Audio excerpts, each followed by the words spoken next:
Une question à présent, les Lyonnais vont-ils devoir voter 3 fois lors des prochaines municipales et métropolitaines en 2026? C'est la question en tout cas qui se pose. Arthur Blais, tout part en fait d'une proposition de loi d'un député Renaissance de Paris. Et l'idée, c'est que les Lyonnais puissent voter directement pour le maire de leur ville.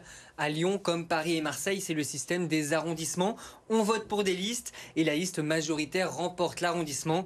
Parmi ces élus d'arrondissement, certains sont choisis pour siéger au conseil municipal et parmi eux est élu le maire.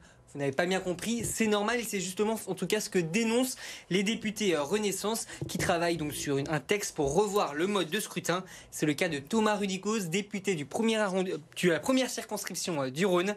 Il dénonce un système flou qui écarte les citoyens de la décision. Le système du vote du maire de Lyon est absolument pas transparent et un peu complexe et donc éloigne nos concitoyens de ce choix démocratique pourtant extrêmement important. L'objectif, c'est d'avoir un bulletin de vote dans lequel il y aura en tête de liste le nom du candidat à la ville de Lyon et ça dans tous les bureaux de vote des 9 arrondissements de la ville avec une liste de ses colistiers qui siégeront avec lui au prorata des résultats au conseil municipal. Avec ce projet de loi, les Lyonnais voteraient donc 3 fois pour le maire d'arrondissement, pour le maire de Lyon et pour le conseil métropolitain.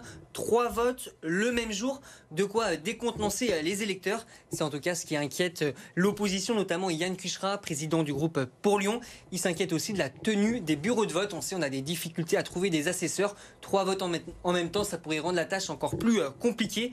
De son côté, Sandrine Runel, présidente du groupe socialiste à la ville de Lyon, s'inquiète, se dit assez mitigée, prudente sur ce projet de loi. Elle s'interroge même sur l'objectif, peut-être un objectif électoraliste de la part des députés.